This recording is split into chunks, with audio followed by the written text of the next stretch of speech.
not a question of whether you are a pipeline or a platform. The question is, if you're not a platform, you're dead in some ways, because platforms eat pipelines at the end of the day.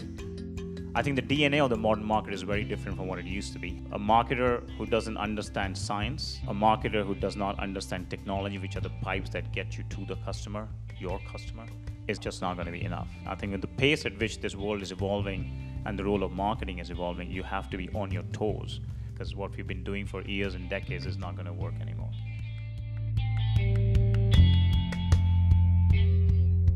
The advantage that you create is what's called a supply-side economies of scale. That is the way value used to be created. That value creation is changing fundamentally today.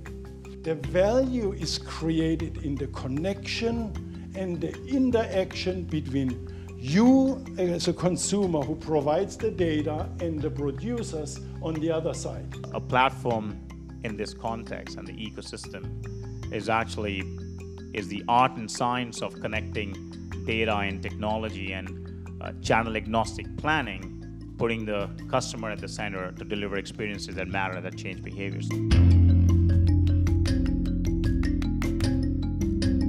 Data in the platform world is provided by the consumer, and that's where the trust element comes in.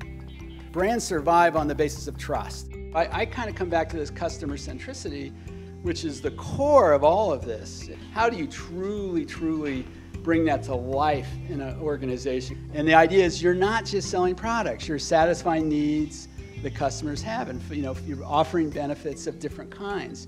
How do you add value to your customer, not the one who's at risk, not the one who is not your customer yet, but your most loyal customer?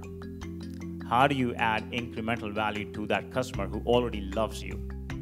That is a platform organization that truly puts the human need at the center. So that's the magic of the platform world, because it thinks from my mindset as a human, as a user, and then figure out how do I make that experience as the most immersive, most valuable, and most frictionless. Every marketing organization has to think about how they organize and how they operate. First and foremost, it requires fundamentally breaking down the silos. It's a culture and a mindset shift. The brands can do that if they have the conviction and then the vision. The challenge and the opportunity that we all have is to balance technology and humanity. You have to almost position yourself to go alongside the customer, and think about experiences that are not fractured anymore by phases of the journey, because there is no journey anymore. So how do I encourage that interaction, that connectivity? How I encourage other participants on the platform, other customers, to engage with me? How do I add value? This is no longer an optional path for organizations. Either they'll take it and they have a chance of being successful, or they'll perish. It's just a question of time. Potentially any brand can do this, because it's all about what is your potential, which I think, to me, one of the most fascinating questions with any brand is, what could this brand be? And I think it's a question brands should be asking all the time.